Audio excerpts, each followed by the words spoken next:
Ladies and gentlemen, we welcome you to Great Moments with Mr. Lincoln.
This was the American dream, the prayer for the future.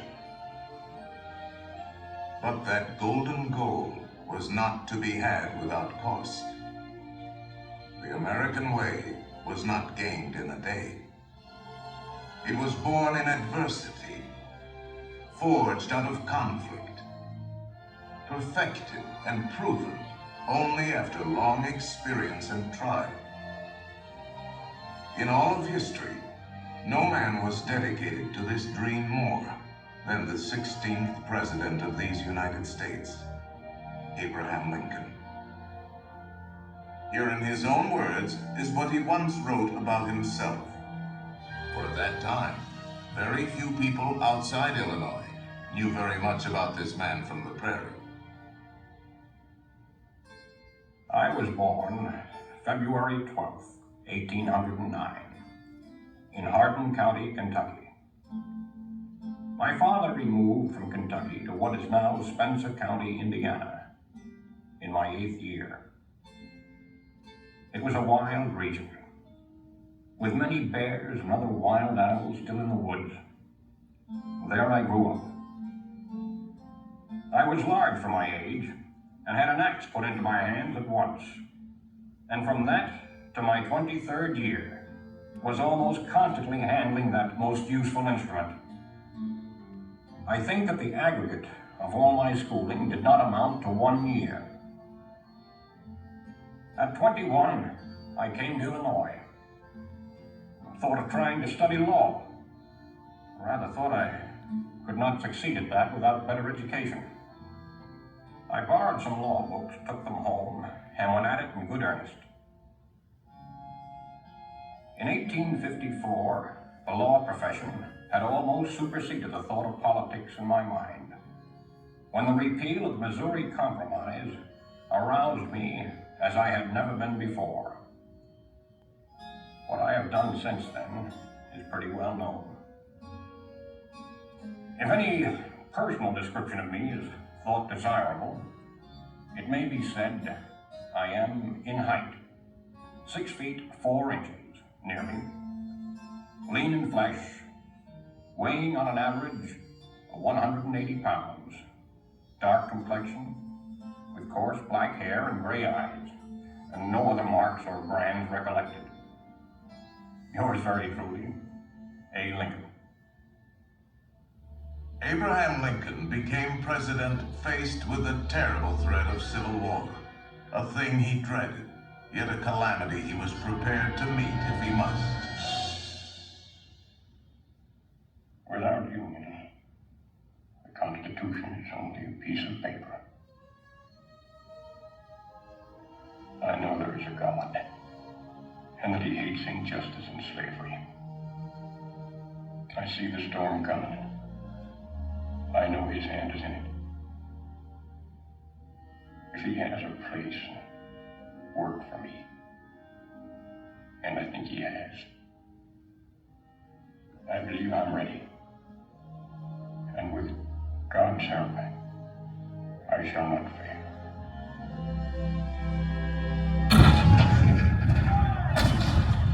April 12, 1861, Fort Sumter.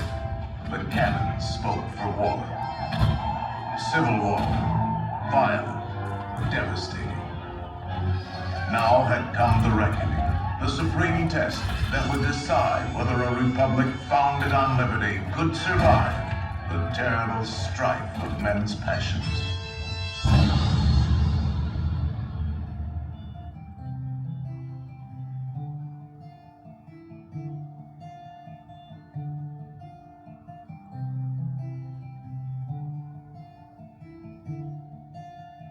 Two brothers on their way, two brothers on their way, two brothers on their way, one wore blue and one wore gray. One wore blue and one wore gray, as they marched along their way. The fife and drum began to play, all on a beautiful morning.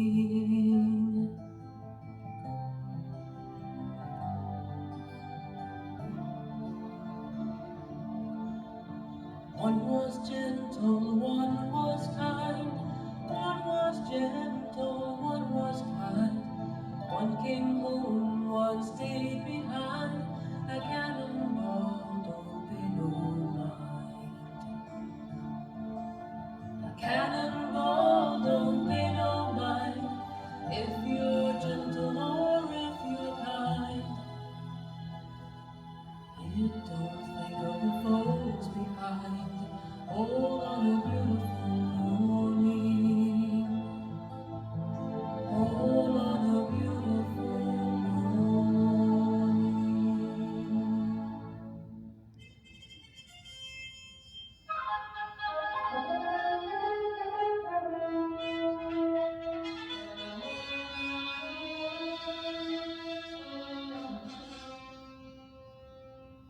Fourscore and 7 years ago, our fathers brought forth on this continent a new nation, conceived in liberty and dedicated to the proposition that all men are created equal. Now we are engaged in a great civil war, testing whether that nation, or any nation so conceived and so dedicated, can long endure. 10 brief sentences. So simple, so direct. Abraham Lincoln had not expected his words to live beyond their temporary moment. But time and history would dictate otherwise. And so today, his Gettysburg Address is immortal, a rich and treasured part of our country's heritage.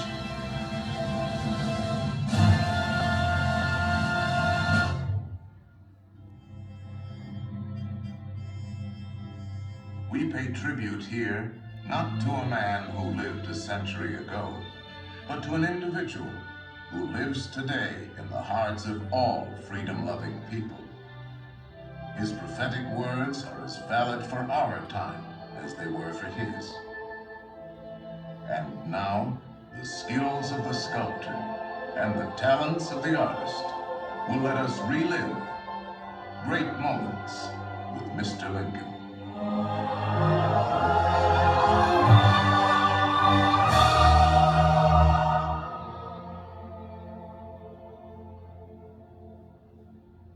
The world has never had a good definition of the word liberty.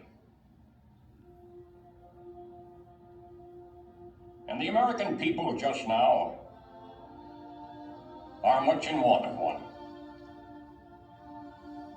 We all declare for liberty,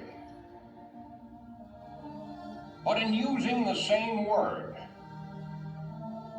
we do not all mean the same thing. What constitutes the bulwark of our liberty and independence? It is not our frowning battlements, our bristling seacoasts. These are not our reliance against tyranny. Our reliance is in the love of liberty, which God has planted in our bosoms. Our defense is in the preservation of the spirit which prizes liberty as the heritage of all men, in all lands, everywhere. Destroy this spirit, and you have planted the seeds of despotism around your own doors.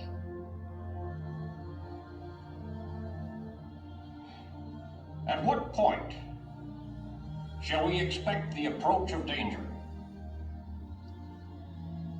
By what means shall we fortify against it? Shall we expect some transatlantic military giant to step the ocean and crush us with a blow? Never.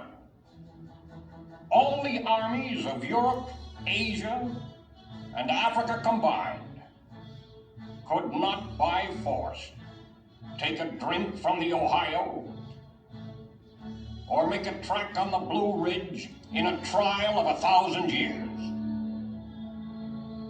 At what point, then, is the approach of danger to be expected? I answer, if it ever reach us, it must spring from amongst us. It cannot come from abroad. If destruction be our lot, we ourselves must be its author and finisher. As a nation of free men, we must live through all times, or die by suicide. Neither let us be slandered from our duty by false accusations against us, nor frightened from it by the menaces of destruction to the government, nor of dungeons to ourselves. Let us have faith that right makes might. And in that faith, let us to the end dare to do our duty as we understand it.